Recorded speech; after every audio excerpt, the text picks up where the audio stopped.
Some of Tennessee's Republican lawmakers vowed to approve a new limit on gender-affirming care for transgender kids at this rally.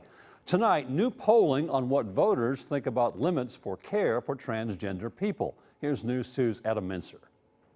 If Henry, I didn't know I was going to make it past the age of 18. or Darren pushes us further and further to the margins. Want to get gender-affirming surgery as an adult, Tennessee lawmakers say, and when they become an adult, they can decide whatever surgeries they want to. So what do Tennesseans think? A new Vanderbilt poll on whether Tennesseans support restricting healthcare access for all trans people found 67% would oppose limiting healthcare access for all trans Americans. 25% said they would support that bill.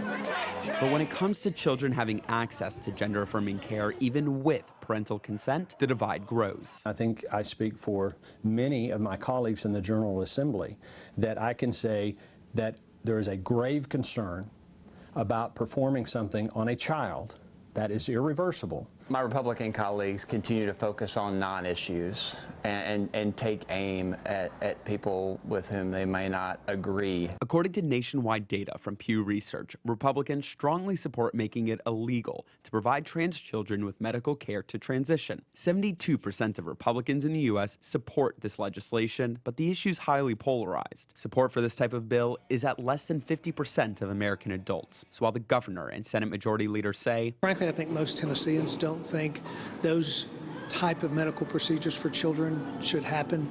I can just tell you there's overwhelming support to do this in Tennessee. There is bipartisan support, but certainly there will be those that oppose the legislation. Data shows on the issue of banning gender-affirming care, there may be more people who oppose it than some lawmakers think. LGBTQ activists tell me they don't believe these laws proposed by the GOP are simply about trans youth. They say anti-trans rhetoric as a whole is on the rise and fear this bill is just the start. Republican lawmakers say they are not anti-LGBTQ, just pro-child. Bob? Thank you, Adam.